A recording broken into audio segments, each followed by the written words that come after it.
जय माता दी सभी भक्तों को।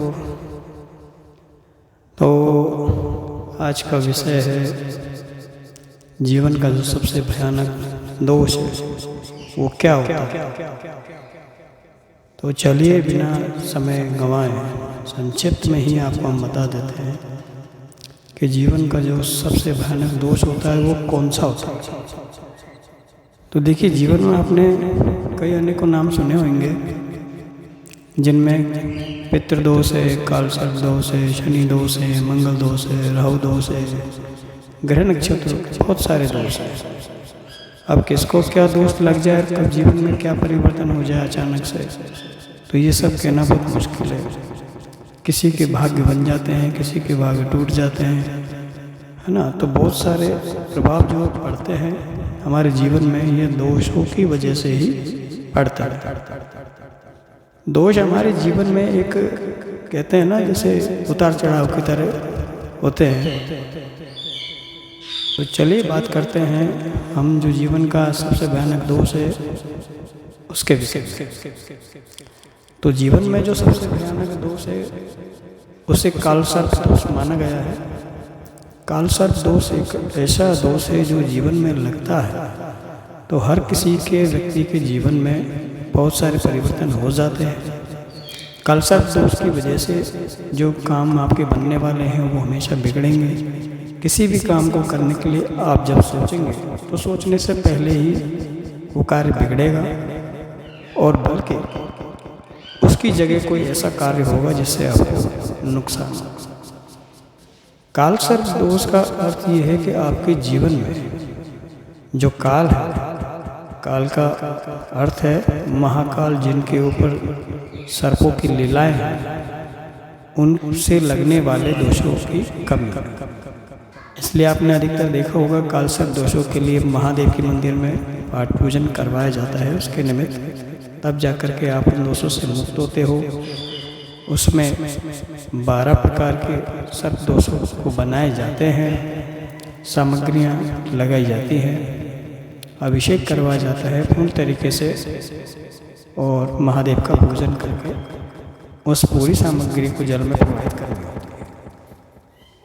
तो कालसर्प दोष के लक्षण यही हैं कि आपके जीवन में जो कार्य आप करने वाले हैं उन कार्यों में गति नहीं होगी, बल्कि जो कार्य आप करोगे, जो सोचोगे, उसकी जगह कोई दूसरा कार्य होगा और उससे आपके जीवन में बहुत हानियाँ शुरू हो जाएंगी। हानियों में जैसे कि घर में बात बात पर लड़ाई झगड़ा होना, छोटी मोटी बातों पर ही मनमुटाव हो जाना, एक दूसरे की बात को नहीं मानना, घर में बाहर में आपस में झगड़ा होना, रिश्तेदारियों में रिश्तों का टूटना। ठीक है, जो युवाएं हैं, जो प्रेमी प्रसंग वाले ऐसे व्यक्ति हैं, उनके जीवन में एक दूसरे से भिड़ंत होना, बात नहीं मानना, एक दूसरे की तरफ देखना भी नहीं। ठीक है, तो ये बहुत सारी चीज़ें हैं जो जीवन में हर किसी के क्षेत्र में आती है। अब बात करते हैं बाकी के दोषों की। जहाँ ग्रह नक्षत्रों के अंदर मंगल और शनि जहाँ आपकी कुंडली में विराजमान होते हैं तो समझ लीजिए वहाँ आप दुर्घटना में जा सकते हैं। तो मंगल और शनि एक दूसरे के जो विरुद्ध है वो एक जगह किसी के कुंडली में जब विराजमान हो तो उन्हें अपने अपने मंगल और शनि के दोषों के लिए पूजा करवानी चाहिए। ठीक है ना। शनि देव को मंदिर पर जाकर के आप चढ़ाइए, जो भी है मंगलवार के दिन हनुमान जी को उनका कार्य कीजिए। तो ये सब दोष आपको धीरे धीरे कटने लगेंगे। लेकिन संभवतया जब दोष के अंदर ये एक ही जगह बैठे हों किसी ग्रह में तो ही ये सबसे भयानक रूप लेते हैं। उस व्यक्ति को दुर्घटना के क्षेत्र में जाकर के निपटा देता है और वो भी अपने अपने कर्मों पर निर्धारित होता है कि उसने क्या कर्म किए हैं। तो यही सब कुछ होता है। तो कालसर्प दोष की तुलना अगर मंगल शनि ग्रह से की जाए तो सबसे प्रचंडता आपको कालसर्प दोष में देखने को मिलेगी, जिससे छुटकारा पाना बहुत मुश्किल होता है। कई लोग बहुत से होते हैं जो लोगों को चूतिया बनाते हैं, पागल बनाते हैं, है ना। इस प्रकार से ये होगा। देखिए, कालसर्प दोष के लिए आप अपने आप से घर में रहते रहते हुए भी कार्य कर सकते हैं। निमित्त उसके आपको पूरी जानकारी होना अति आवश्यक है।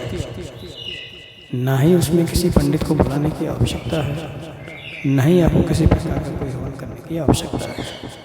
ठीक है, वो सब सारी चीज़ें हैं।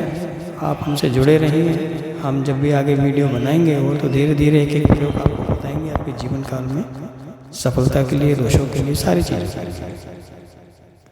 देखो, काल सर्प दोष भी ये है कि कई बार अपनी चलते चलते पीढ़ियों में दर बदर आता रहता है, तो वो हमेशा बना रहता है, क्योंकि उसके लिए आपने जीवन में कभी कोई कदम नहीं उठाया। वो दर बदर पीढ़ियों में चलता आ रहा है, किसी ने उसके विषय में ध्यान नहीं दिया है।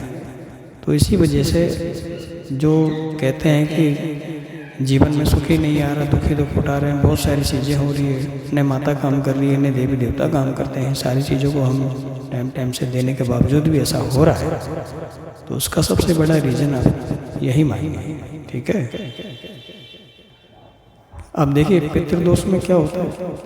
पितृदोषों में जब दीपावली के आसपास श्राद्ध के जो दिन आते हैं, 15 दिन आते हैं, तो उन श्राद्ध पक्षों में तो आप अपने पितरों की जितनी सेवा कर सके उतनी सेवा से आपके दोष कट जाते हैं, लेकिन काल सर्प दोष कटना बहुत मुश्किल होता है। ठीक है, उसके लिए साल भर में एक ही बार जब महादेव जी का महाशिवरात्रि आती है, उस दरमियान में आपको कार्य करना होता है, या आपको सोमवार के दिन में वो कार्य करना होता है, वो भी शुभ घड़ी शुभ मुहूर्त के अनुरूप। तो जीवन में हमें हमेशा इन चीज़ों में भी देखना चाहिए। जो लोग इन चीज़ों को नहीं देखते हैं, समझ लीजिए उनके जीवन में हानियाँ होती हैं, पैसा जाता है, घर में बरकतें नहीं होती है, फिर वो अपने आप को दोष नहीं दे करके भगवानों को दोष देते हैं, भगवान ऐसा है, फलाना है, ठिकाना है। तो उन दोषों की वजह से आप पहले ही घिरे हो और भगवान को दोष दे करके आप अपने जीवन में उन दोषों को और समझने वाली बात है। हम सब जानते हैं कि हमारा जीवन पंचदेह पंच तत्वों से निर्मित है, जिसमें सभी प्रकार के कर्म निहित है। उन कर्मों के अनुसार हमें इन चीज़ों को भी देखना अति आवश्यक है अपने जीवन में, क्योंकि हमारे कर्म के अनुरूप हमें चलना है, हमें अपने परिवार को चलाना है, आगे पीछे देखना है। और यदि उन दोषों के कारण आपका शरीर नहीं रहता है, कहने का मतलब है यदि आप मृत्यु को प्राप्त हो जाते हो, तो फिर वो दोष आपसे निकल करके घर में बने रहते हैं, दूसरे के सदस्यों में जाते हैं। ठीक है, आने वाले संतानों में भी वो दोष बने रहते हैं। तो ये दोषों का जो भी निवारण है आप साल भर में एक बार करवाइए, हर साल में एक बार अवश्य करवाइए। तो इनके करवाने से आपके उन दोषों से मुक्ति हमेशा बनी रहेगी। बाकी जितने भी दोष हैं वो सब दोष अपनी अपनी जगह पर उतार चढ़ाव के अनुसार चलते रहते हैं। ठीक है ना। तो सबसे ज़्यादा जहाँ सहयोग मिलेगा आपको भक्ति कर्म में मिलेगा। जो उतार चढ़ाव चलने वाले ग्रह नक्षत्रों के दोष हैं वो आपकी भक्तियों से परिपूर्ण हो जाएंगे। लेकिन जो मुख्य दोष हैं काल सर्प दोष, पितृदोष, ये आपके निश्चित जगह पर रहेंगे। इनमें कभी उतार चढ़ाव नहीं होगा जब तक आप निमित्त उनके कोई कर्म को नहीं करते। ठीक है, तो चलिए काफ़ी संक्षिप्त में हम समझा दिया है। आप अपने जीवन में खुश रहें और इनके प्रति आप कार्य को करें हर साल में, जिससे आपके जीवन में हमेशा खुशियाँ बनी रहें, घर में रोजी रोजगार बरकत बना रहे। ठीक है, चलिए तो सभी को जय माता दी। हर हर महादेव, शंभो शूद्रधारी, अलग।